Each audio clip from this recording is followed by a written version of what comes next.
On this edition of Early Look, I'm going to be previewing the bantamweight fight taking place at UFC Freedom Fights 250, aka the UFC White House, on June 14th. My name is James Lynch. I'm going to be talking today about the bantamweight fight between Sean O'Malley and Aiemann Zahabi. If you've never watched the show before, I'm going to go through a bunch of different stats and intangibles, and then I'm going to give you my prediction for this fight at the end. Let me know in the comments after you're done what your prediction is for this fight. Would love to hear from you. And like we always do on this show, let's do a quick tale of the tape between these two. Sugar Sean O'Malley, 19-3, Aiemann Zahabi, 14-2, 31-38, 5'11 to 5'8, 72 to 68.5. So see Sean O'Malley, 7 years younger. He's going to be a lot taller and a little bit longer in this fight. Records wise, Sean O'Malley does have a few more fights. But let's start first with the former bantamweight champion Sean O'Malley as we take a deeper look into his career. So I mentioned it there, 19-3 record. Also, this is a 3-round fight, right? It's not 5 rounds, although fight of this magnitude I think should be 5 rounds, but teach their own.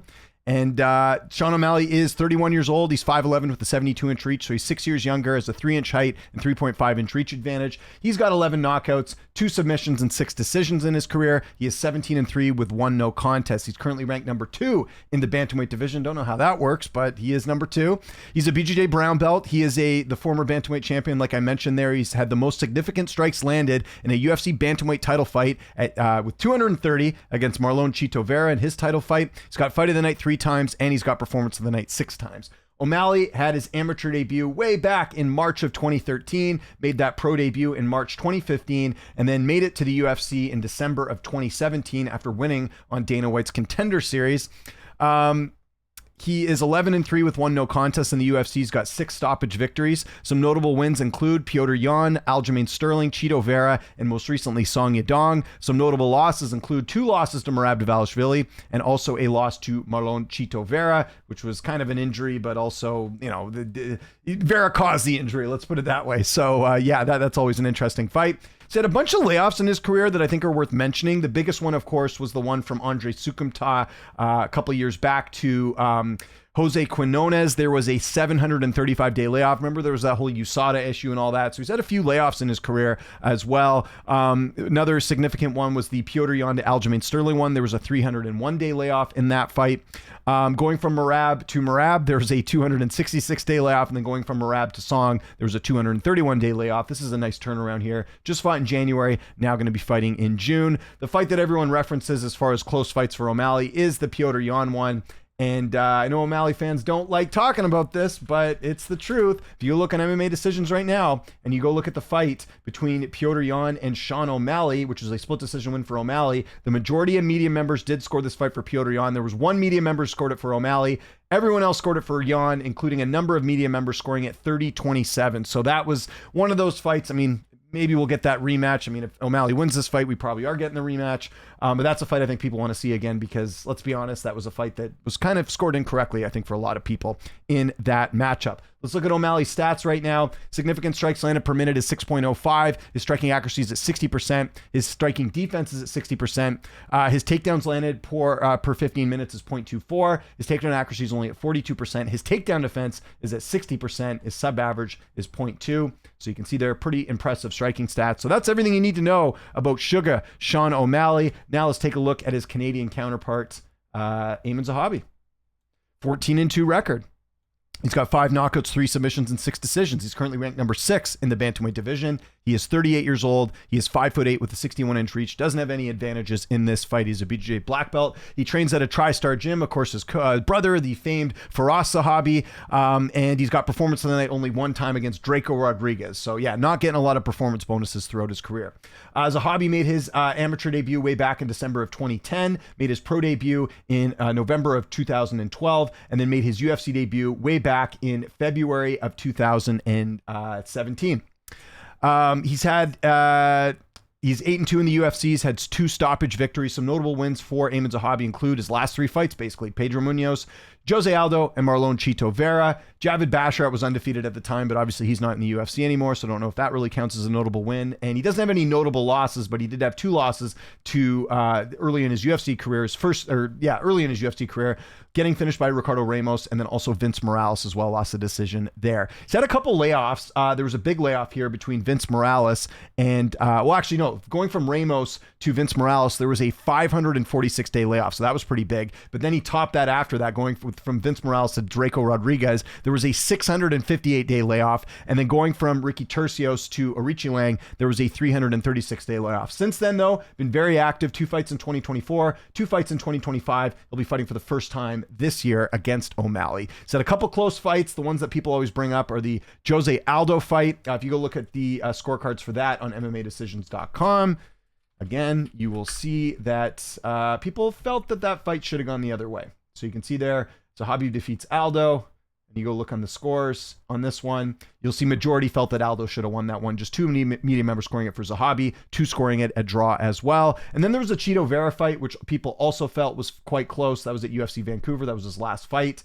So Zahabi defeats Vera. If you look at it there, and you'll see people, majority did feel like Zahabi won, but we also had 4 media members scoring the fight for Marlon Chito Vera. So a bit of a close one going into this fight. Let's look at his stats here. So a little bit less. If you look at the strikes landed per minute, 4.54. That's down from the 6 what O'Malley had. 47% striking accuracy. He doesn't hit the mark that much. His striking defense, though, is 69%. That will certainly be put to the test in this fight with O'Malley being a very good striker.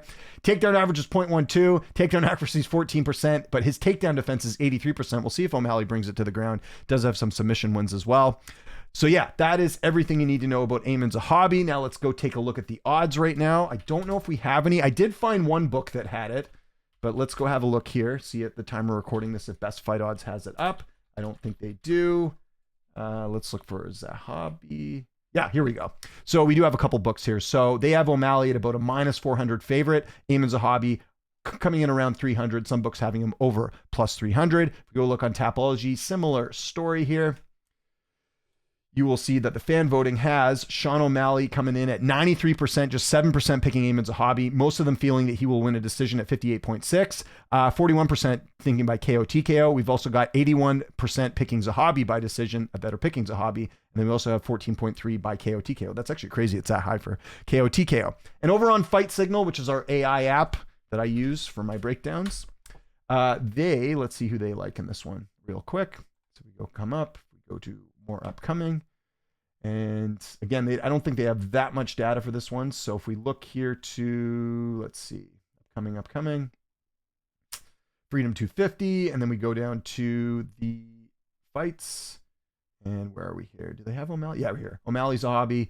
They do favor Sean O'Malley at 54.96% and 45 for Aiemann Zahabi. So again, Tapology, a lot wider of a margin here with O'Malley. Fight Signal, the AI app, having it at 54.96. I may include this in a AI breakdown closer to the card. We'll see. All right, which way am I going to go in this fight? Well, I think this is not... listen, I'm wearing the Canadian colors here today. Would love to see Zahabi win. I think it would be interesting. He's on a 7-fight win streak. I did not expect this type of run into Aiemann Zahabi, so full marks for that.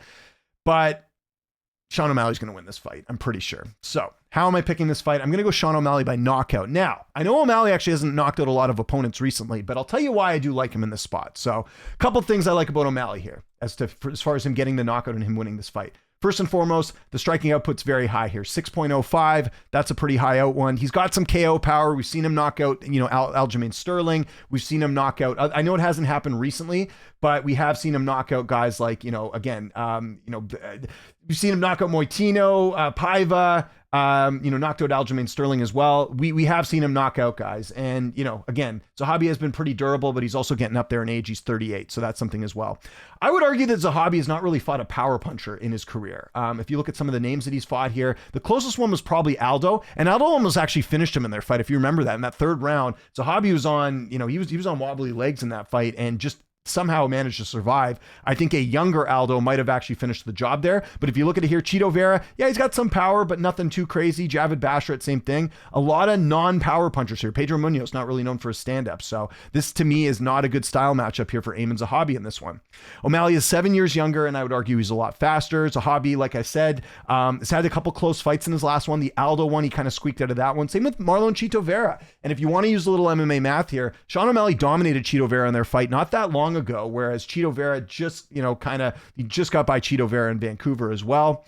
And let's talk about the optics of this, okay? They could have picked a number of different opponents here for Sean O'Malley for this fight. I can throw a couple names at you right now, and let's actually go look at the rankings right now to kind of, argue my case here a little bit. Because a lot of people are like, why are they doing this fight?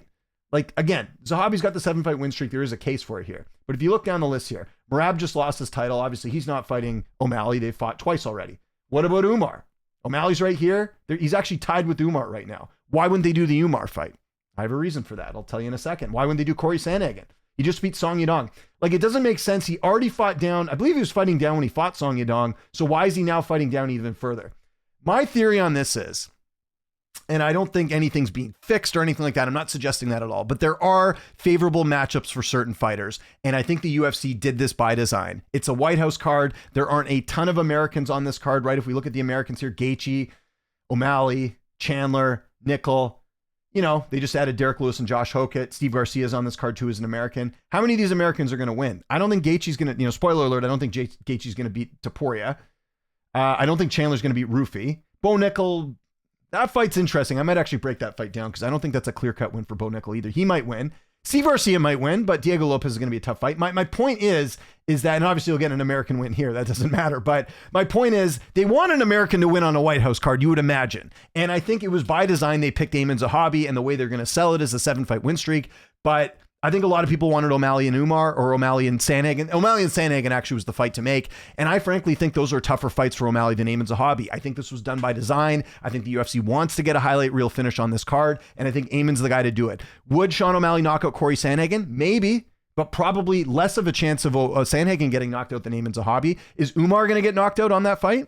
Maybe, but probably not. I would argue that Umar Nurmagomedov and Corey Sandhagen are better opponents than Aiemann Zahabi. That doesn't mean Aiemann Zahabi's not skilled. I just think those two guys are better. This was by design. They are trying to get Sean O'Malley a highlight reel win, and this was the best candidate and the best guy to do it. That's why I think they made this fight, because, a lot of people are like, I can't believe they made this fight. And I'm like, I do. They want to get O'Malley a win here. So again, I don't think there's anything fishy going on. I just think they gave him one of the easier opponents in the weight class, and I think O'Malley's going to perform, and I think he's going to get a knockout win here. So I know O'Malley hasn't been knocking guys out a lot. Could also go the distance, wouldn't surprise me either. But I am leaning knockout just because I think O'Malley will finish the job that Jose Aldo tried to do, and I think he will get the finish here. And we have seen Zahabi knocked out in the past. I think O'Malley can do it. So my official pick is going to be Sean O'Malley, 3rd round knockout, getting it done and getting a highlight reel finish on the White House. So let me know in the comments which way you're going on this one. What's your prediction? Let me know. Follow me on Twitter, TikTok, Instagram, @Lynch on Sports. My name is James Lynch. This is Early Look. Thanks so much for watching, and I'll see you next time.